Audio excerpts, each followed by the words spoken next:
Vamos conversar com quem entende do assunto, então, chamar aqui para o Jornal Gente o ex-ministro da Defesa, ex-presidente da Câmara Federal, ministro Aldo Rebelo, que está com a gente aqui no Jornal Gente para nossa satisfação mais um dia. Como é que o senhor está acompanhando essa história? Randolfo Rodrigues ficou bravo com a Marina, hein? Até saiu do partido, teve repercussão lateral desse assunto também, hein, ministro?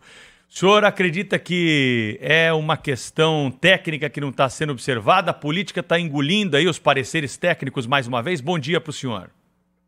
Bom dia, Pedro. Bom dia, Sheila. Bom dia, Cláudio. Bom dia, os internautas, os ouvintes. É uma decisão política e é uma decisão da pior política possível. Eu acabei de passar 3 meses na Amazônia. Inclusive fui ao Pará, fui a Belém algumas vezes, conversei com muita gente do Amapá. A decisão do IBAMA não é uma decisão contra os interesses da Petrobras. É muito pior do que isso. A decisão do IBAMA é uma decisão contra os interesses do Brasil, contra os interesses da região mais pobre do nosso país, que é a Amazônia. Aqui tem os piores indicadores sociais, os piores índices de mortalidade infantil, de saneamento básico, inclusive em Macapá, capital do Amapá, os piores índices de mortalidade infantil, de analfabetismo, de doenças infecciosas, as cidades com os mais baixos IDH do país. Como é que se toma uma decisão que prejudica exatamente o Brasil? Porque uma parte dos recursos da exploração do petróleo, vocês sabem, que vai para um fundo social que se destina à proteção do meio ambiente, à defesa da educação e da saúde. Uma parte desses recursos é para beneficiar todo o país. Além disso, não fica na Foz do Amazonas. Essa pesquisa está exatamente a 500 quilômetros da Foz do Amazonas. É como se nós estivéssemos em São Paulo fazendo pesquisa lá em Presidente Prudente, sei lá, em Araçatuba. Não é na Foz. Ela fica a 170 quilômetros da costa do Amapá, como ficam os poços que são explorados no Rio de Janeiro, na Bacia de Campos, são 170, 180 quilômetros que eu visitei algumas vezes. Além disso, não há na Foz do Amazonas aqueles arrecifes de corais que o IBAMA e o Ministério Público argumentaram. Isso não existe. Eu conversei com geólogos lá do Instituto do Museu Paraense, do Instituto Emílio Guilde, que tem 150 anos de pesquisa na Amazônia.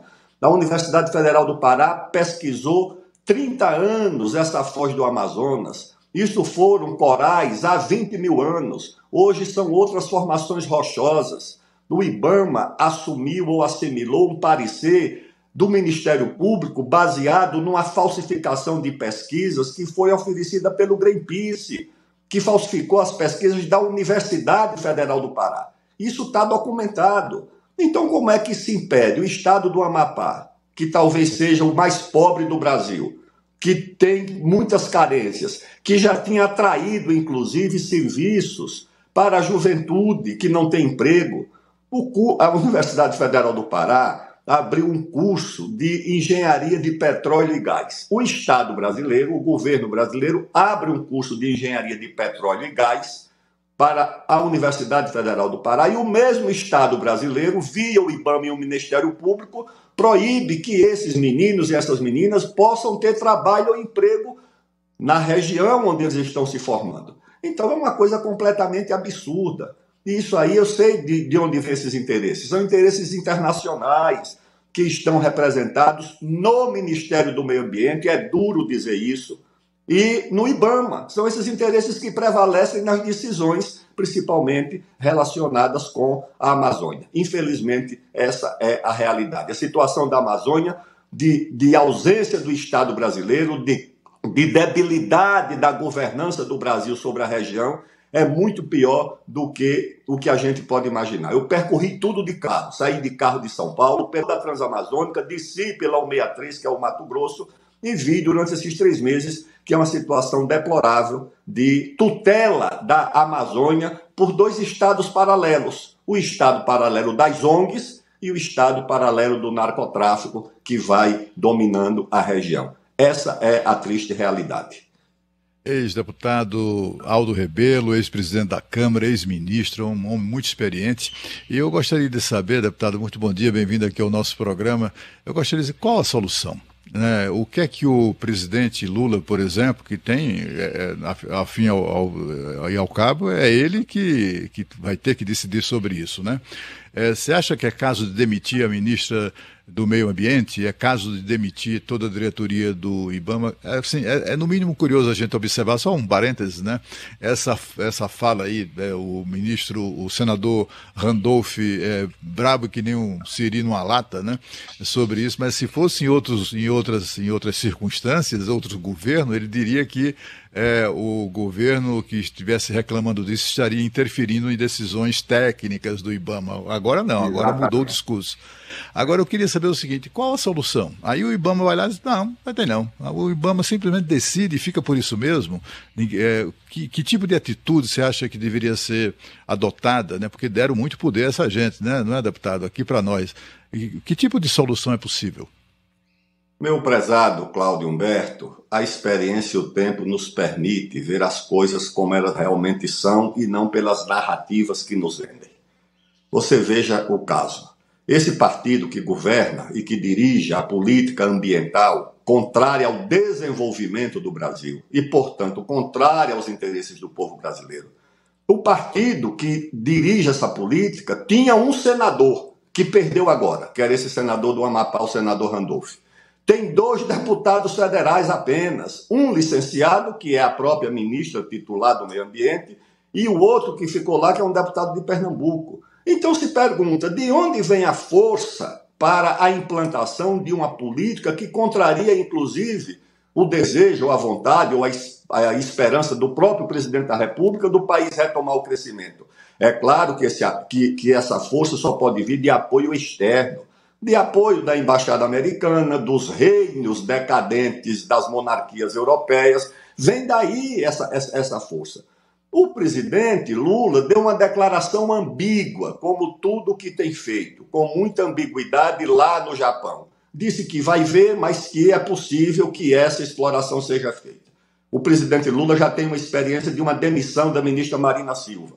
Certa vez, eu era ministro, quando houve lá um caso em que a licença do IBAMA não saiu, ele perguntou e alguém disse, olha, o problema é que no Ministério do Meio Ambiente, o que manda lá é um comitê de 50 ONGs. A partir dessa informação, o ministro Paulo Bernardo, na época, deu uma declaração dizendo que as ONGs mandavam no Ministério do Meio Ambiente, o que terminou na demissão da ministra Marina. Agora ela volta empoderada por esses setores econômicos e financeiros de São Paulo, empoderada pelos interesses internacionais que ajudaram o presidente da República, principalmente a Europa Ocidental, o atual governo americano, mas ela vai ter um limite nas decisões que toma para proteger os interesses dessa agenda internacional, que é evidente que é o que está sendo protegido.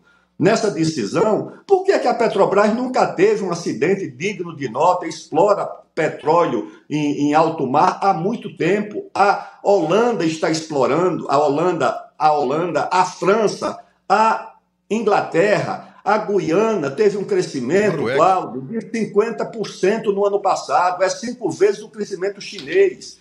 Já produz 360 mil barris na Guiana, antiga Guiana Inglesa. No Suriname são 300 mil barris por dia. Por que o Brasil vai ser impedido se as rainhas do meio ambiente, que são França, Holanda e Inglaterra, estão explorando o petróleo e nós é que vamos ser impedidos? Não, paciência. Isso não pode, não. Isso é uma coisa absurda. Isso é uma violência contra os interesses do Brasil e da nossa população que precisa desses recursos. E tem uma empresa preparada para isso. Isso é recurso imediato para o Brasil, minha gente.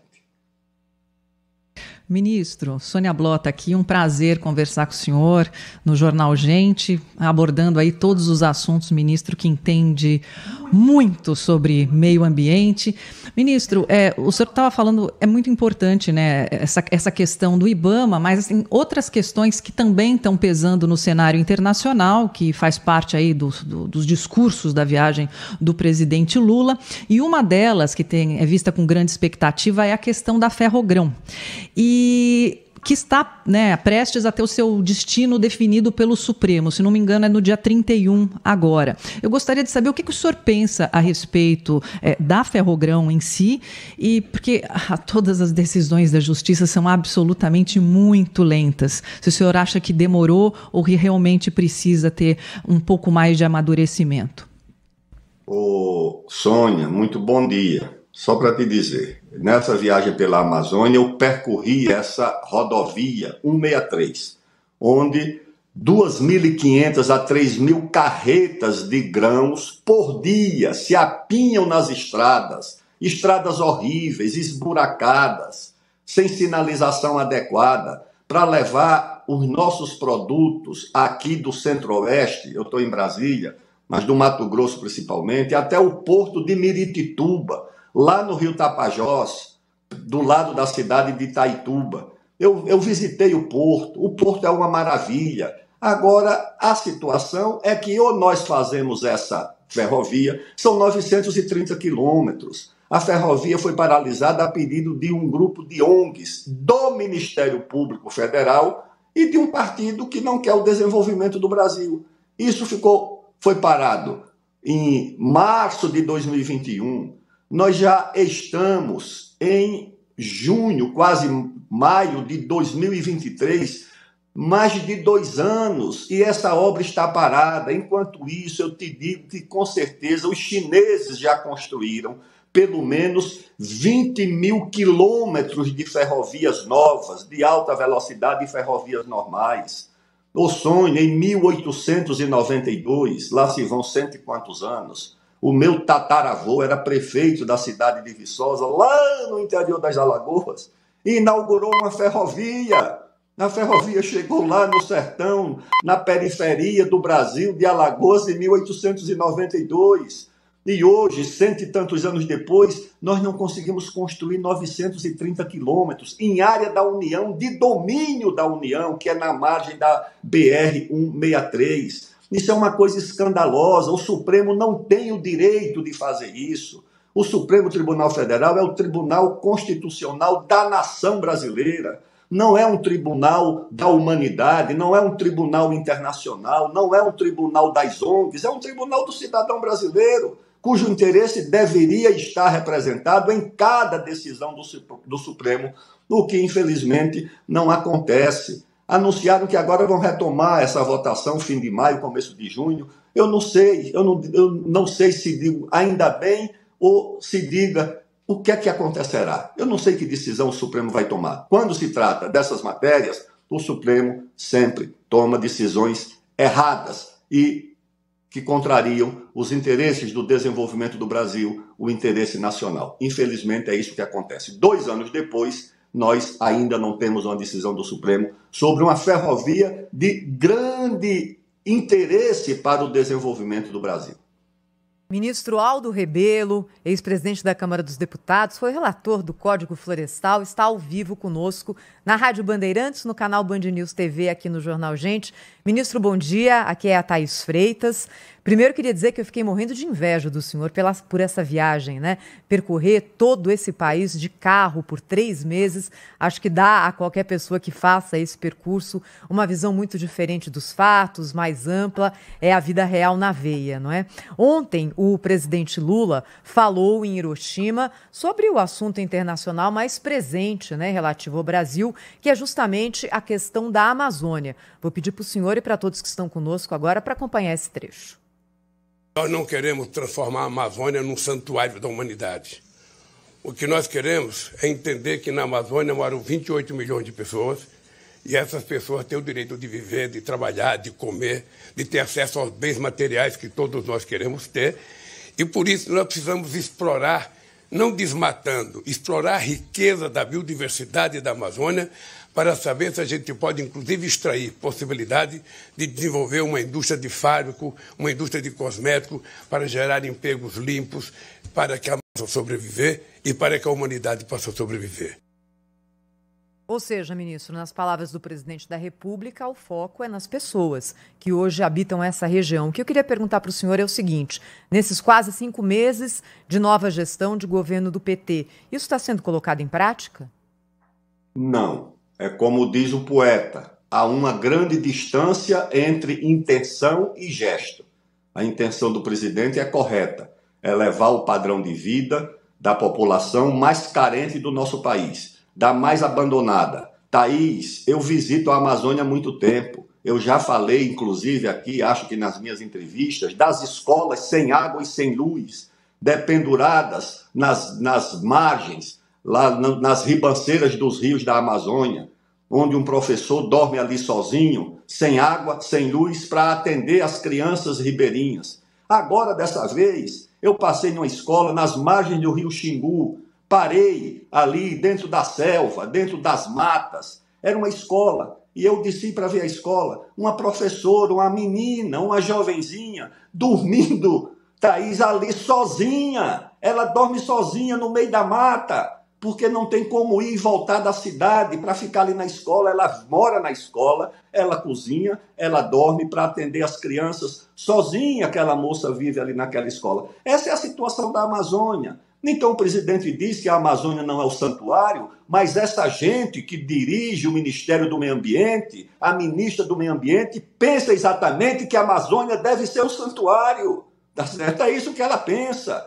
E você vai dizer que mas vai viver da biotecnologia, de extrair fármacos, cosméticos. Uma parte já tem empresas que fazem isso e fabricam na Europa e nos Estados Unidos. Eu tive agora numa cidade lá de Paragominas, as pessoas que me convidaram disseram: acabou de sair daqui uma equipe de pesquisadores alemães que vieram atrás de uma fruta que, segundo eles, vai trazer a cura do Alzheimer. Para fabricar onde? Tu acha que vai fabricar em Manaus, em Belém, em Paragominas? Não, vai fabricar na Europa, nos laboratórios americanos e europeus que estão registrando patente até do cupuaçu. E não do cupuaçu que alimenta, do cupuaçu que faz shampoo, que faz cosmético, que trata cabelo. É assim que essa gente age. Então o presidente da República pode ter até uma boa intenção, mas ele colocou no Ministério do Meio Ambiente os agentes do bloqueio da Amazônia. E a Amazônia não pode depender somente da bioeconomia, que isso é um investimento de longo prazo. Hoje, o que eles querem acabar, sabe o que é, Thaís? O Pará, por exemplo, já tem o segundo rebanho bovino do Brasil, 26 milhões de cabeças. Já tem um rebanho bovino provavelmente igual ao da Austrália, que é o terceiro exportador mundial ou quarto de carne. Já tem uma agricultura pujante. É isso que eles querem, tirar os ribeirinhos para transformar tudo isso em área de sequestro de carbono. Viajei com um canoeiro ali pelos rios, ele diz: olha, já diminuiu em metade a população de ribeirinhos, que são os pobres, que vivem ali da pesca, da coleta, da caça artesanal. Essa gente está sendo expulsa exatamente por esse povo, que agora se refugiou em São Paulo. É todo mundo com mandato em São Paulo, mandato dado e apoiado pelos banqueiros da Faria Lima, tá certo? Pelos monopólios econômicos de São Paulo ligados aos interesses internacionais. É essa gente que está no comando dessa política. Então o presidente, quando diz não é um santuário, aí ele está sendo muito incoerente, porque, na verdade, a política do governo dele é para transformar a Amazônia num santuário desabitado, onde a população é expulsa e não tem vez. É o que está acontecendo, é o que eu vi, tá certo? É o que eu vi. Infelizmente, tristemente, essa é a realidade. Deputado, a gente observa também, assim, além do discurso a que o senhor se refere, né, do presidente, de muita incoerência, etc., o que a gente vê é uma situação estabelecida no IBAMA, em órgãos ambientais, etc., a retomada daquela influência das ONGs, né? Era um grupo de ONGs que mandava no Ministério do Meio Ambiente e no IBAMA nos primeiros governos do Lula, e voltaram a mandar agora. Mas voltaram a mandar não é nenhuma intenção magnânima, não, né? É grana. É dinheiro, né? Está todo mundo de olho. Elas são organizações não governamentais só no nome, né? Porque vivem dos dinheiros governamentais, né? Não só do Brasil, mas também do exterior.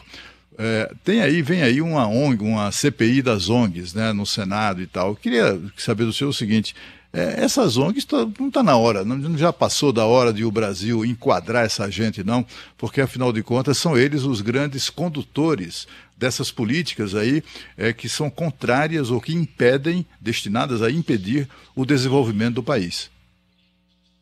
Cláudio, essas ONGs nadam em dinheiro. A força dessas ONGs vem, em primeiro lugar, do euro e do dólar, que é injetado a partir dos Estados Unidos, da Europa Ocidental. São bilhões, só esse Fundo Amazônia, acho que são 3 bilhões do Fundo Amazônia. Você acha que o Fundo Amazônia é destinado para resolver o problema de saneamento básico da Amazônia, de cidades como Macapá, Porto Velho, Manaus e as outras cidades da Amazônia, onde eu andei, Altamira, Santarém, Boa Vista? Não se destina a fazer saneamento básico, não se destina a colocar, por exemplo, água e luz nas escolas rurais da Amazônia, que continuam sem água e sem luz.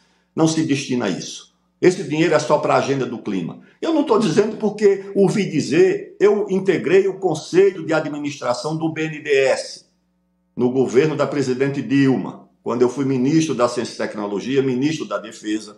Certa vez, pedi ao diretor do BNDES que me trouxesse os processos de liberação dos recursos desse Fundo Amazônia, porque ele fica lá no BNDES. O diretor disse, não, isso não passa por aqui.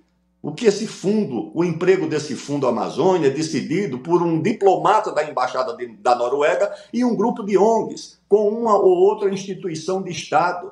O BNDES não influencia em nada. E todo esse dinheiro é destinado para isso. Eu vi, você vai numa cidade como Santarém, você vai em Altamira, é como se fosse o paraíso das ONGs, Cláudio. Eu, às vezes, tomava café da manhã numa cidade dessa, as únicas pessoas que falavam português no café da manhã éramos eu e a pessoa que fazia tapioca, a senhorinha que fazia tapioca, o resto estava tudo falando inglês. Eu perguntava para o recepcionista, o que é que essa gente quer aqui? Fazer pesquisa. Pesquisa do quê? A pesquisar como aconteceu a preguiça gigante que terminou em coleta de sangue de índio, que era resistente à malária. E nós vamos atrás dessa conversa. Então é o seguinte, o primeiro lugar é o dinheiro, muito dinheiro, para financiar inclusive uma política de comunicação, as narrativas pagas a preço de ouro sobre a Amazônia. O segundo é o poder diplomático, é o apoio. Você abre a página na internet da Embaixada dos Estados Unidos, toda semana tem uma ONG de tudo quanto é tipo, recebida em converscotes, tudo para tratar da Amazônia. O resultado disso é quando você inviabiliza o desenvolvimento dessas cidades e dessa região, como me disse em Manaus, uma autoridade do Amazonas que voltava da fronteira do Brasil com o Peru e me disse o seguinte lá num café, disse, ministro, embora não seja mais, mas tratou-me assim, eu quero dizer ao senhor que os prefeitos da fronteira do Brasil com a Colômbia e o Peru já dizem que a prefeitura não é mais o maior empregador do município. Perdeu o posto de maior empregador do município para o narcotráfico, que recruta essa juventude, essas crianças, na falta de perspectiva e de emprego. Claro, porque você matricula 600 mil meninos da Amazônia e meninas em cursos superiores e bloqueia, você vai formar um menino em agronomia, zootecnia e veterinária para empregá-lo em quê? Para ser guarda florestal? Para tomar conta de seringueira? Para tomar conta de castanheira? Você não precisa estudar cálculo, engenharia, resistência dos materiais para tomar conta, para ser guardião da floresta, como quer o pessoal do meio ambiente. Não, isso é uma coisa inaceitável. E o dinheiro financia a atividade dessas ONGs, muitas, inclusive, vivem pelo mundo, em Paris, em Londres, em Bruxelas, fazendo campanhas contra os interesses do Brasil e para imobilizar. Isso o embaixador Araújo Castro falou na primeira conferência do clima de 1972, que foi a conferência de Estocolmo. Esse embaixador brasileiro, que era um homem respeitável, tinha sido ministro das Relações Exteriores do João Goulart e era o embaixador da ONU, nomeado pelos militares, tal o conceito dele. Ele disse para o embaixador americano, vocês não estão interessados em meio ambiente, vocês estão interessados no congelamento do poder mundial. E cunhou a frase que explica essa relação até hoje, é o congelamento do poder mundial, amigas e meus amigos. Ex-ministro, ex-presidente da Câmara Federal, Aldo Rebelo, em que aula aqui para os nossos ouvintes e assinantes do Band News TV, da Rádio Bandeirantes, sobre essa polêmica da Petrobras com o IBAMA, a política envolvida e os interesses internacionais. Obrigado pelos esclarecimentos aqui, sempre bom contar com seus conhecimentos. Até uma próxima oportunidade, ministro. Obrigada, ministro. Um abraço. Muito obrigada. Um abraço, até breve. Até breve. Este aqui é o Jornal Gente, que você confere todos os dias na Rádio Bandeirantes e no canal Band News TV.